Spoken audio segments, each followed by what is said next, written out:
युद्ध कांड के सर्ग 99 में अब हम श्री राम और रावण के युद्ध का वर्णन सुनेंगे।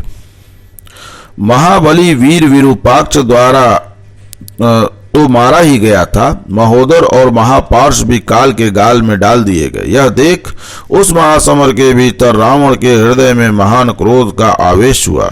उसने सारथी को रथ आगे बढ़ाने की आज्ञा दी और इस प्रकार बोला, सूत, मेरे मंत्री मारे गए और लंकापुरी चारों ओर से घेरा डाला गया। लंकापुरी पर चारों ओर से घेरा डाला गया है। इसके लिए मुझे बड़ा दुख है। आज राम और लक्ष्मण का वध करके मैं अपने इस दुख को दूर करूंगा। रणभूमि में उस राम रूपी वृक्ष को उखाड़ फेंकूंगा जो सीता रूपी फूल के द्वारा फल देने वाला है, और तथा सुग्रीव जामवान कुमुद नल नील मैंद अंगद गंधमादन हनुमान और सुषेण आदि समस्त वानर युद्धपति जिसकी प्रशाखाएं हैं।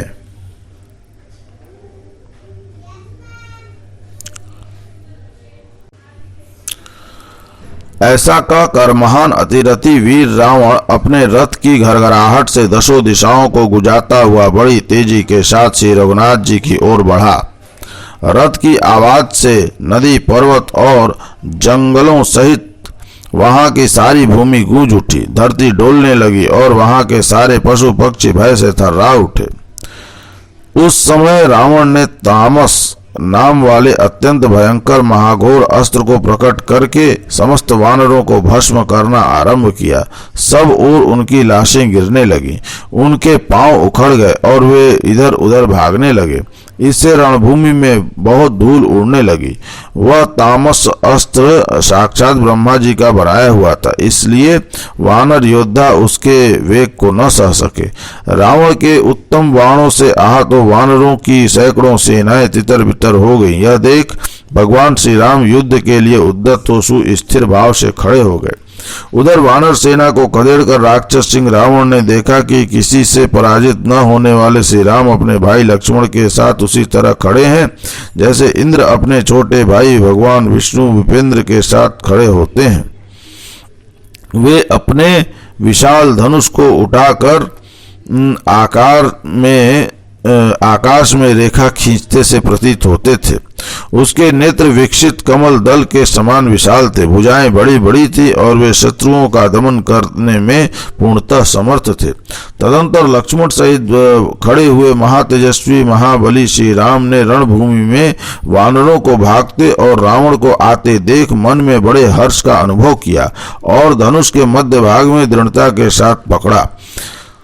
उन्होंने अपने महान वेगशाली और महानाद प्रकट करने वाले उत्तम धनुष को इस प्रकार खींचा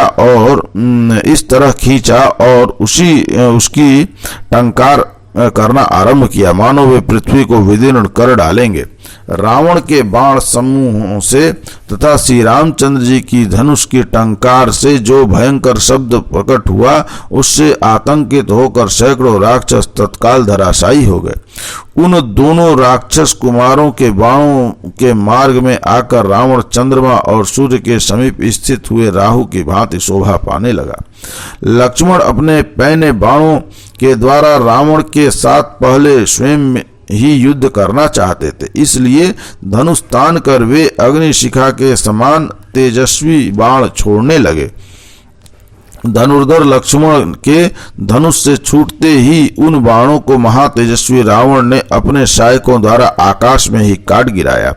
वह अपने हाथों की फुर्ती दिखाता हुआ लक्ष्मण से एक बाण से 3 बाणों को 3 बाणों से और 10 बाणों को उतने ही बाणों से काट देता था।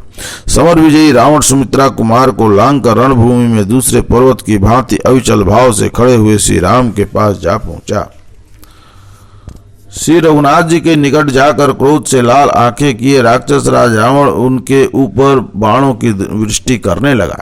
रावण के धनुष से गिरती हुई उन बाण धाराओं पर दृष्टिपात करके श्री राम ने बड़ी उतावली के साथ शीघ्र ही कई भल्ल हाथ में लिए। रघुकुल भूषण श्री राम ने रावण के विषधर सर्पों के समान महाभयंकर एवं दीप्तिमान बाण समूहों को उन तीखे भल्लों के काट डाला। फिर श्री राम ने रावण को और रावण ने श्री राम को अपना लक्ष्य बनाया और दोनों ही शीघ्रतापूर्वक एक दूसरे को भांति भांति के पहने बाणों की वर्षा करने लगे। वे दोनों चिरकाल तक वहां विचित्र दाएं बाएं पैरों से विचरते रहे। बाण के वेग से एक दूसरे को घायल करते हुए वे दोनों वीर पराजित नहीं होते थे। एक साथ जूझते और रावण को बाणों की वर्षा करते हुए श्री राम और रावण यमराज और अंतक के समान भयंकर जान पड़ते थे। उनके युद्ध से संपूर्ण प्राणी थर्रा उठे।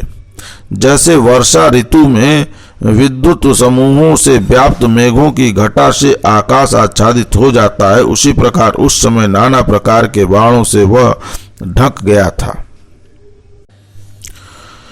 गीध की पाक के सुंदर परों से सुशोभित और तेज धार वाले महान वेगशाली बाणों की अनवरत वर्षा से आकाश ऐसा जान पड़ता था मानो उसमें बहुत से झरोखे लग गए हों।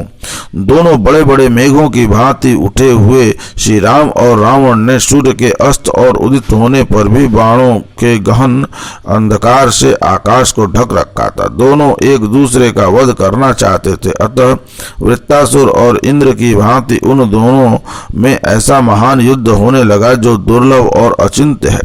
दोनों ही महान धनुर्धर और दोनों ही युद्ध की कला में निपुण थे। दोनों ही अस्त्रवेत्ताओं में श्रेष्ठ थे, अतः दोनों बड़े ही उत्साह से रणभूमि में विचरने लगे। वे जिस जिस मार्ग में जाते उसी से बाणों की लहर सी उठने लगती। ठीक उसी तरह जैसे वायु के थपेड़े खाकर दो समुद्रों के जल आपस में उत्ताल तरंगें उठ रही हों। तदंतर जिसके हाथ बाण छोड़ने में ही लगे हुए थे, समस्त लोगों को रुलाने वाले उस रावण ने श्री रामचंद्र जी के ललाट में नराचों की माला सी पहना दी। भयंकर धनुष से छूटी और नील कमल के समान श्याम कांति में प्रकाशित होती हुई वह नाराज माला को श्री रामचंद्र जी ने अपने सिर पर धारण किया, किंतु वे व्यथित नहीं हुए। तत्पश्चात क्रोध से भरे हुए श्री राम ने पुनः बहुत से बाण लेकर मंत्र जप पूर्वक रौद्रास्त्र का प्रयोग किया। फिर उन महातेजस्वी महापराक्रमी और अविच्छिन्न स्वरूप बाण वर्षा करने वाले श्री रघुवीर ने धनुष को कान तक खींचकर वे सभी बाण राक्षस राज रावण पर छोड़ दिए। वे बाण राक्षस राज रावण के महामेघ के समान काले रंग के अभेद्य कवच पर गिरे थे, इसलिए उस समय उसे व्यथित न कर सके। संपूर्ण अस्त्रों के संचालन में कुशल भगवान श्री राम ने पुनः रथ पर बैठे हुए राक्षस राज रावण के ललाट पर उत्तम अस्त्रों का प्रहार करके उसे घायल कर दिया।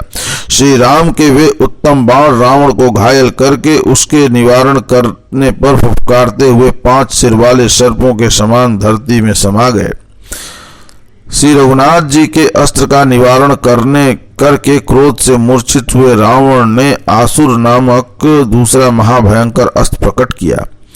उससे सिंह, बाघ, कंग, चक्रवात, गीद, बाज, शियार, भेड़िए, गधे, सूअर, कुत्ते, मुर्गे, मगर और जहरीले सांपों के समान मुख वाले बाणों की वृष्टि होने लगी। वे बाण मुंह फैलाए जबड़े चाटते हुए 5 मुख वाले भयंकर सर्पों के समान जान पड़ते थे। फुफकारते हुए सर्प की भांति कुपित हुए महातेजस्वी रावण ने इनका तथा अन्य प्रकार के तीखे बाणों का भी श्री राम पर ऊपर प्रयोग किया।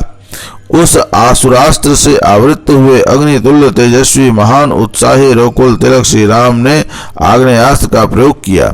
उसके द्वारा उन्होंने अग्नि, सूर्य, चंद्र, अर्धचंद्र, धूमकेतु, ग्रह, नक्षत्र, उल्का तथा बिजली की प्रभा के समान प्रज्वलित मुख वाले नाना प्रकार के बाण प्रकट किए। श्री रघुनाथ जी के आग्नेयास्त्र से आहत हो रावण के वे भयंकर बाण आकाश में ही विलीन हो गए, तथापि उनके द्वारा सहस्त्रों वानर मारे गए थे।